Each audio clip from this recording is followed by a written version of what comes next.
Hello student.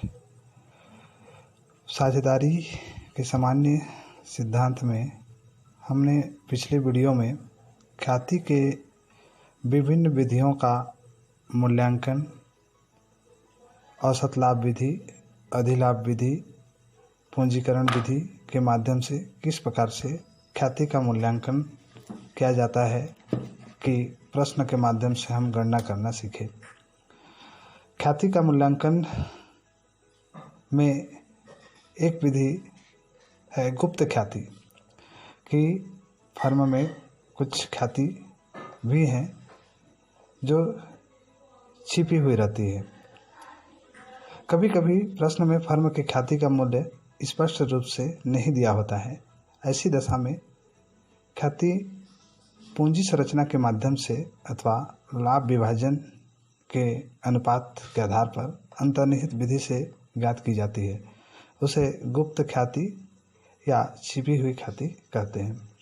आइए हम जानें कि गुप्त ख्याति ज्ञात करने की कौन कौन सी विधि है, किस प्रकार से हम गुप्त ख्याति की गणना करेंगे। सर्वप्रथम नई फर्म की कुल पूंजी की गणना करेंगे। पुराने और नए साझेदारों की संयुक्त पूंजी ज्ञात करेंगे।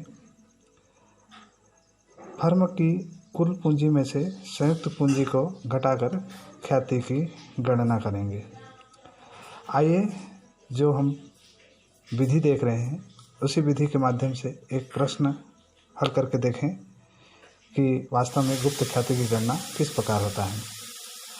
प्रश्न है, एक्स तथा वाई एक फर्म में क्रमशः 19,500 तथा 13,500 की पूंजी के साझेदार हैं। वे जेड को फर्म में 1/5 भाग के लिए साझेदार बनाते हैं। जेड पूंजी के रूप में 12,000 रुपया लाएगा। तो इस प्रकार से हमको गुप्त ख्याति की गणना करना है। जैसा कि हम विधि में पहले देखे हैं कि हम सर्वप्रथम नई फर्म की कुल पूंजी की गणना करेंगे। हल, सर्वप्रथम नई फर्म की कुल पूंजी की गणना करेंगे। कैसे करेंगे? नया साझेदार जेड जो 1/5 भाग के लिए 12,000 लाता है, 1/5 भाग के लिए 12,000 लाता है।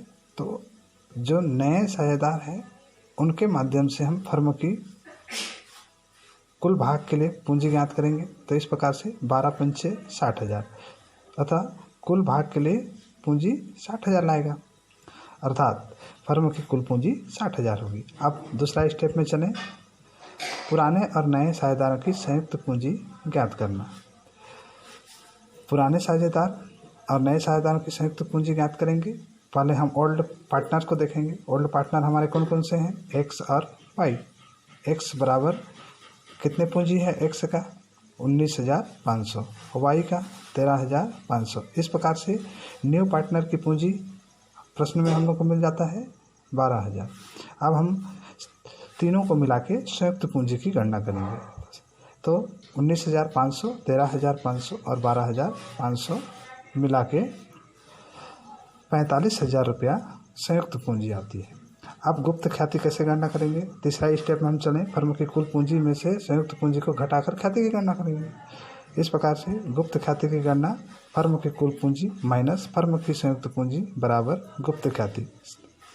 कुल पूंजी 60,000, संयुक्त पूंजी 45,000। इस प्रकार से 60,000 माइनस 45,000 बराबर 15,000। इस प्रकार से गुप्त ख्याति 15,000 रुपया हुई।